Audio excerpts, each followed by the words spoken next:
r/Nosleep. Posted by u/FluffyBoy2. I found a job at a mansion located at a place we weren't allowed to know. 2 more people retired. I saw them breaking a rule.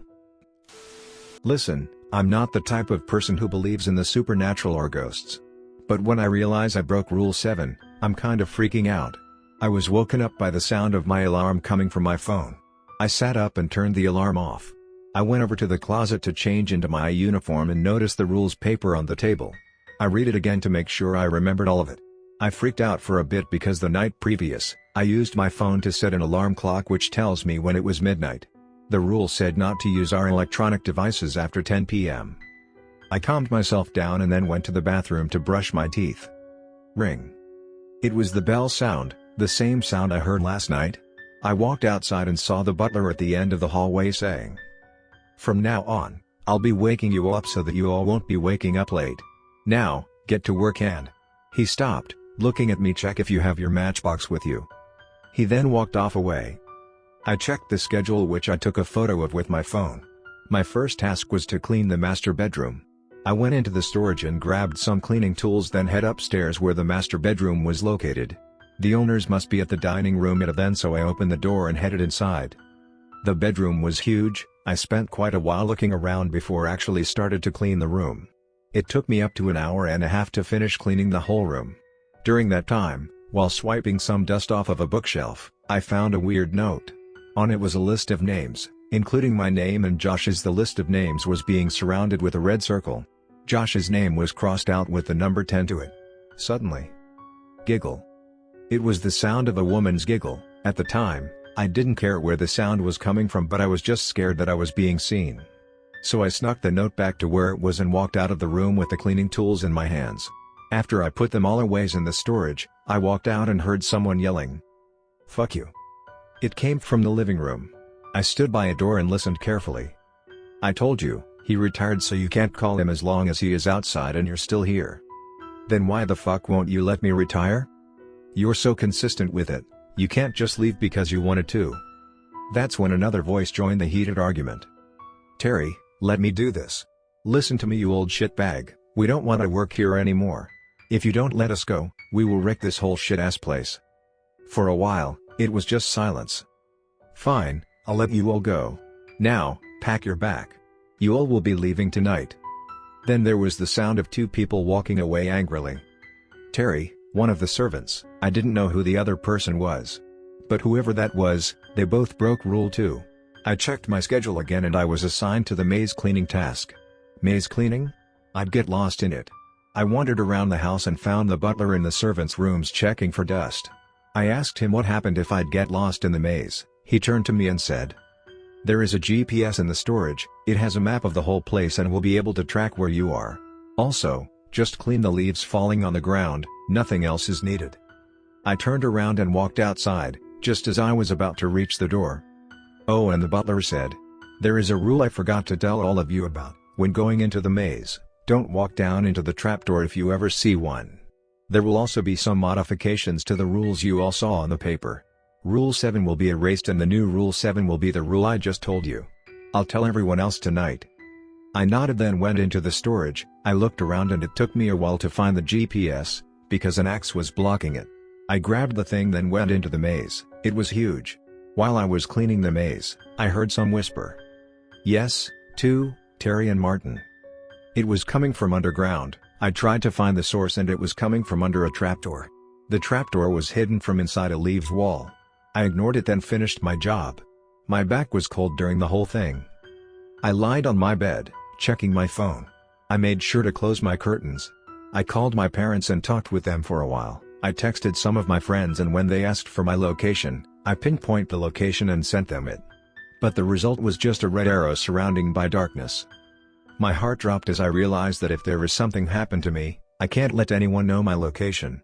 My friends started to ask if it was a prank and I didn't want to make it a big deal, so I just told them that it was a rule where I was working at. Ring. It was the sound of a bell, coming from outside my room. I opened the door and the amount of people that went outside were less than before. "Here's your paycheck for today." The butler held a stack of money and walked to each of us.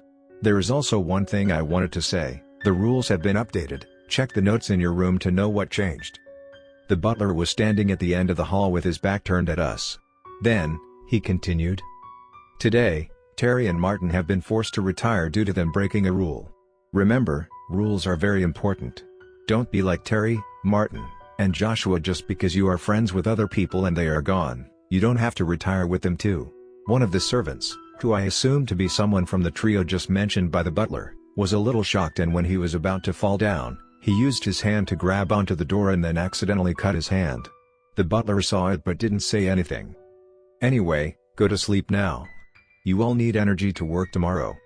I went back into my room and was about to sleep. My eyes got heavy as every second passed, and when it was about to fully close, from the corner of my eyes, where there is nothing but darkness, another thing appeared.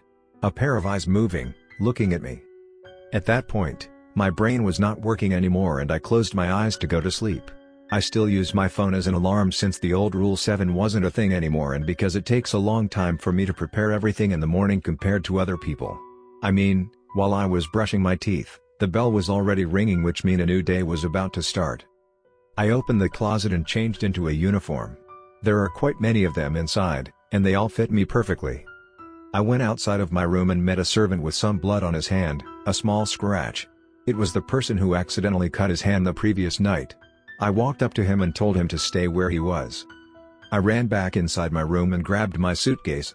When I got the job, I was well prepared, which is why I brought a box of bandages.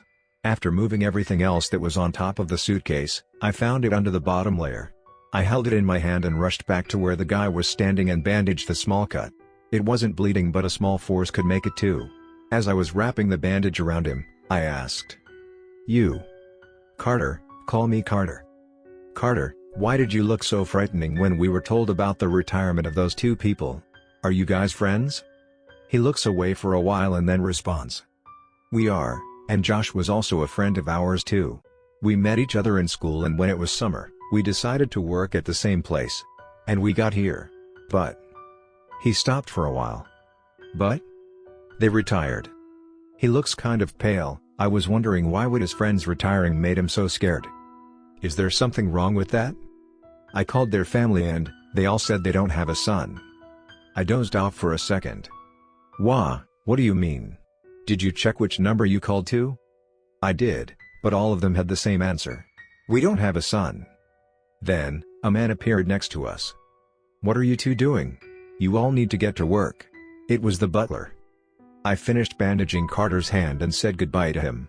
My first task was to clean the restroom, more specifically, the servants' restroom. Although we all have our own restrooms in the room we were assigned to, there is also a restroom near the living room. It was made so that we won't have to walk to our room, which would be further away from where we were working at. As I was moving toward the restroom, I saw Carter grabbing a bag of food and then walked inside a room. The room was at a corner, so I didn't see the tag on it. The restroom wasn't big, but it still takes a while for me to finish cleaning it. When I came back outside, I walked through the room that Carter walked in and then glanced at the tag on it. Pets. My heartbeat started to become faster and faster as I pulled out my phone. I opened the album app and there it was. 8. If you bleed, please don't walk into the room with the words pets on it. If you do so, you won't be able to bleed anymore. I hurried inside the room, but it was pitch black. I lit a match from the matchbox inside my pocket. While I was walking around, I heard something growled. I was petrified but kept pushing myself to find Carter. Maybe he finished his job while I was cleaning the restroom was what I had in mind, until I stopped upon something. I looked down and it was the bandage. It has blood on it. I feared for the worst and realized the blood only come out if someone used a small force. But the whole bandage was fully red. I quickly ran outside and found the butler standing in the main hall. I stumbled over to his place and told him frantically. "See, Carter, his hand was bleeding, but he went inside the room with the word pets on it." He looks at the wide open door and then walked over to it.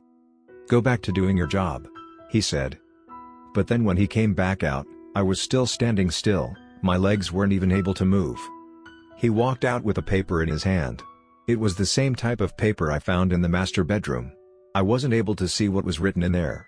The only way I knew it was the same type of paper was because the material is something I've never seen before. It was a shiny gold paper sheet. "Go back to work. Now!" he yelled. I quickly walked away to the reading room where my next task was. I tried my best not to think about Carter while doing my job. But I just couldn't. While I was cleaning the shelves, I accidentally knocked one of the books down. The cover of the book was black, and unlike the other books, the paper was old and could fall off very easily. I flipped through pages after pages and was disturbed by what I found. File: The Lurker. The Lurker, one of the witch's creations, is a creature that lurks in the dark.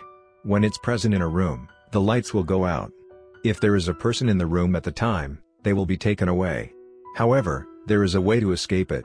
The person must light a match, which is made especially to make the lurker stay away from the person holding it. I flipped to another page.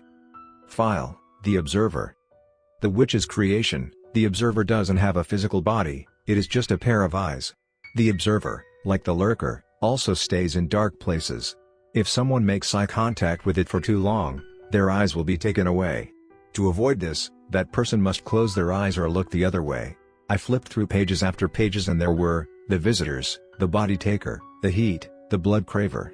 All of them are files of some types of creatures, and at the end of each file are lines that are mostly the same as the rule. Like the visitors, at the end of the file, there is a line that reads, "Don't let them in your room." Or the body taker, "Don't look out your window at midnight." But then I flipped to a page where a huge part was ripped out of the book. The H. To create a normal feeling to whoever meets them, but they are not human. They look human, but they aren't. It ended there. I took pictures of everything I could and then placed the book back to where it belongs. I finished the cleaning in the reading room, then went back outside. That was the last task of the day. I went back into my room, and on my left hand was my phone with the pictures opened, on my right hand was the rules note. I compared them together and found a lot of similarities.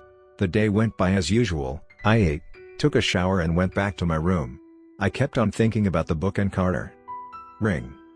The butler rang the bell once again. I walked outside of my room, and there were only 6 of us left. The butler gave each of us $500 and said today, one of the servants, Carter, retired. We all had some suspicions about the fact that people were retiring every day. But none of us wanted to talk about it, because we were afraid that someone in the house might hear us and make us retire. I started to think back to the first day till now. I realized one thing: we've all broken a rule. On day 2, we all broke Rule 5.